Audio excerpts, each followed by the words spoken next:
researching for several months now, I recognized that what I was thinking about and the ways that I was thinking about it, my topic and project transformed really from talking about Harry Potter in the church to really talking about the Death Eaters in the church. But I will still be talking about Harry Potter in general. So spoiler warning if you haven't read or seen it by now.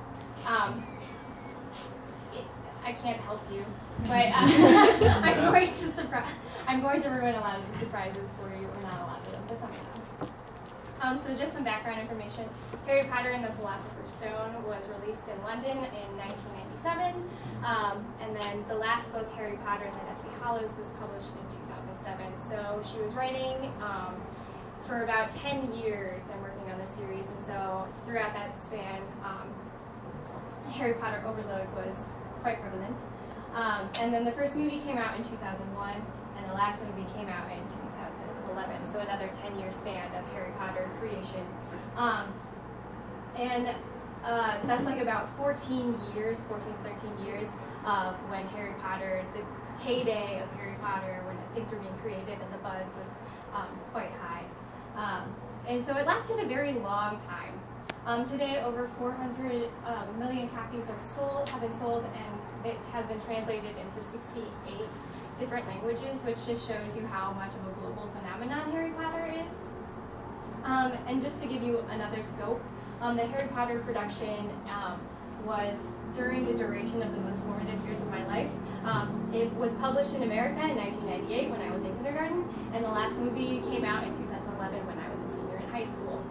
So that's a long portion of someone's life to constantly have the series around. And as a millennial, it has formed and shaped a lot of the ways that I think about the world and my personal psyche. And you have to think of this as a generational thing. So a lot of the millennial generation will be formed through Harry Potter, and it's become a huge cultural reference. And so many people will make allusions to Harry Potter throughout our lives. So it's very important, and so how the church and how we interact with it as Christians becomes really important. In 2001, Christ Community Church of Alamogordo, New Mexico, was featured in the national news for publicly burning the Harry Potter books. So this is just a pretty prevalent rash a response to the Harry Potter series. Not everyone in the rejection camp is let's go burn the books, but Pastor Jack Brock of the Christ Community Church said Harry Potter is the devil and he is destroying people. So it's got a huge backlash, and this is kind of the event that sparked the Christian rejection of the series as a whole.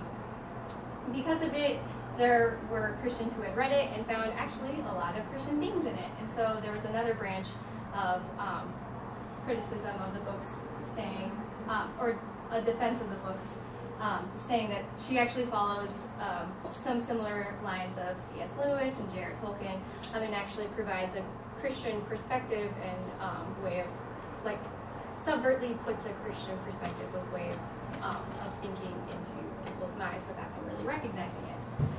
Regardless of where you fall on the spectrum, I think that this is a really positive discussion that we are having, because it acknowledges that the imagination and the mind is a spiritual organ that needs to be taken seriously.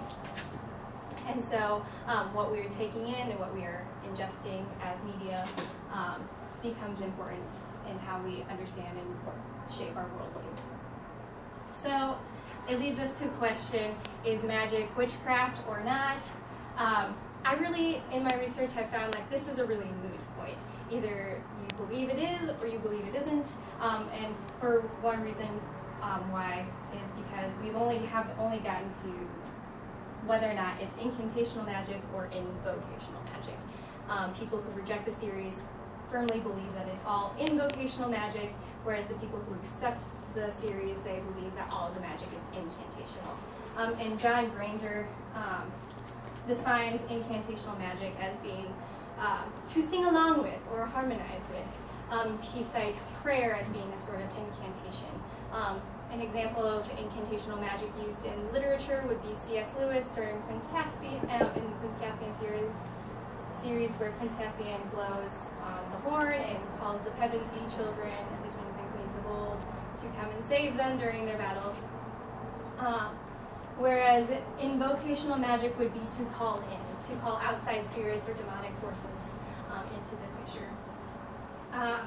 And that would, again, happen in Prince Caspian when the dwarf Nickbrick was like, hey guys, the Pevensey children aren't helping us, let's call on the White Witch. And they do like this weird ritual thing. And so that's what John Granger cites as more of an invocational use of magic. People who, like I said, people who accept it would believe that all of the magic is incantational no matter what. Good and evil are using invocational magic, or incantational magic. Those in the rejection camp also would say all of it is invocational, and then there are also some people in the middle who say, well, the good use incantational, the bad use incantational plus invocational. Either way, I find it to be a rather moot point in the series. If we haven't moved beyond talking about whether or not the magic is good or bad, I don't know. It's really boring and not applicable to the ways we should be talking about it. Do you mind a question or comment along the way if you